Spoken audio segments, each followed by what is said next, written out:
Namaste and welcome. Thank you for joining me for this 52 weeks of spiritual inspiration. As we start the year, let's talk about sustained success for 2019. In order to do that, we need two things. One, you have to have determination and you have to have perseverance. So determination is knowing what we want. Oftentimes people don't define what they want, so they just say, oh, I want to be happy, I want to be successful. It's good to define it. You cannot define it, you cannot study it, you cannot quantify it, you cannot plan on it. So we should have a goal. You heard this before. You have to have a goal for your physical health, okay, where you want to be. You have to have a goal for your relationships. You have to have a goal in your growth and development in many areas in your life, studying a new language, learning a new skill, whatever that is, right? And then you also have to have financial goals. And the most important part of all, spiritual development. Where do you want to be a year from now? Okay, so that's the what. Now, from there, in order to really get there, you need to have a compelling reason. Okay, there has to be a why. If you just kind of cruise along, oh yeah, well, it'd be nice if you have that. A little bit of obstacle comes up, goes out the window. So in addition to the what you want, just as important and sometimes more important is the why. Why do you want to have more inner peace? Why do you want to be financially more successful? Okay, is it because you're tired of being broke? Is it because you're tired of all these bills coming and you're feeling depressed? There has to be something that pushes you forward. All right. So you have the what and you have the why. So that's on the side of determination. Now let's talk about perseverance. Perseverance is something like this. Anybody can start anything. The question is, do you finish the race, right? Oftentimes it's not a sprint, it's a marathon. So sustainability is connected to perseverance, and perseverance is basically connected to discipline. Without discipline, nothing works. Think about it. I want to do something. I want to do my meditation. So you say, oh, I'm going to do it. And one night you take too much time surfing the net, looking at useless websites before 3-4 o'clock in the morning. You go, how am I going to meditate tomorrow morning? My body's too tired. Before you know it, your intelligent mind gives you 10,000 different excuses. And what do? You don't do it tomorrow. I'll do it the following day. And guess what? Another day.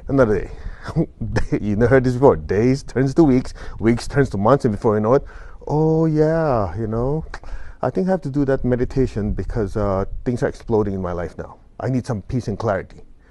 So without the discipline, basically your life runs your life. So discipline gives you freedom, okay? Discipline gives you freedom because if you have a discipline, you can prioritize what's important, what's not important, what is connected to the goal, what is not connected to the goal. As the way my teacher always taught me, whatever is not connected with the end result or the outcome, you eliminate, okay? So in the military, they have this term called prioritize and execute. You prioritize what's important and you work on it. Boom, boom, boom. Whatever's not important, set it aside. Now you say, yeah, but I want to be open-minded to everything. Look, the key to success is limitation. I know some people go, really? I want to be unlimited. Yeah. If you're unlimited in every direction, you don't get anything done. You heard of a saying, was that jack of all trades and master of none?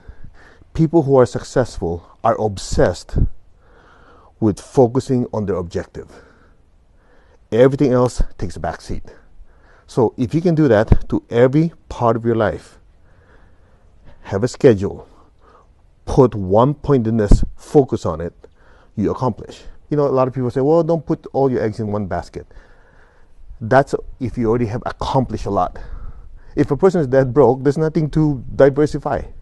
Make sense? If a person hasn't accomplished anything, there's nothing to spread your attention to. You haven't done anything. But once you're moving, you go, okay, I want to really focus on my health. I'm going to go to the gym. I want to do this. I want to do that. So you put your wholehearted attention to it, right? As that's already going, then you take another project. And what do? Okay, I really want to do my meditation after I come home from working out. So you put that on the schedule, all right?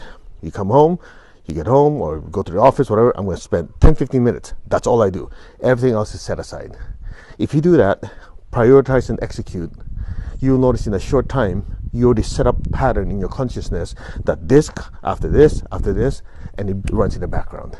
So that's how you have determination, perseverance equals success. Now, personally, I was not like this before. I remember my teacher used to always tell me, I must be a very patient teacher to have you as a disciple, because I put the pro in procrastination. Okay? I remember my mom used to tell me, not tell me, tell people, oh, you know this kid of mine? He will only build a toilet when he's ready to go poo-poo. That's how carefree I was. So when the teacher found me, I'm literally not somebody you would depend on. You know what he did? He kept hammering. He kept hammering, kept raising the expectation. And since I didn't want to disappoint the teacher, I kept going forward. And before you know it, it already instilled in me, since I want to please him, I want to, get the job done. Those patterns were already set in my consciousness. So many years ago, I have this friend of mine, his name is Tom, and he belonged to another spiritual organization. He said, his teacher told him that the job of the teacher is like taking a piece of metal, all right, and hammering it until you have the right shape. However, see, the piece of metal is the student. The hammer is the teacher. The teacher will keep hammering till you have the right skills, the right mindset to be successful, right? But the entire time, the teacher's hand is holding you and guiding you. And that's the whole idea with inspiration. For me, the teacher inspired in a way where he pushed me to do what I need to do. My other colleagues are not like me. They're a little easier to talk to. So the teacher did not have to use a hammer. Okay? So in their case, the teacher basically used love, nice talk, and it's enough for them. For me, the teacher needed a sledgehammer. But the nice thing about, in all cases, the teacher always had the hand supporting it. You get the idea? So think about it this way.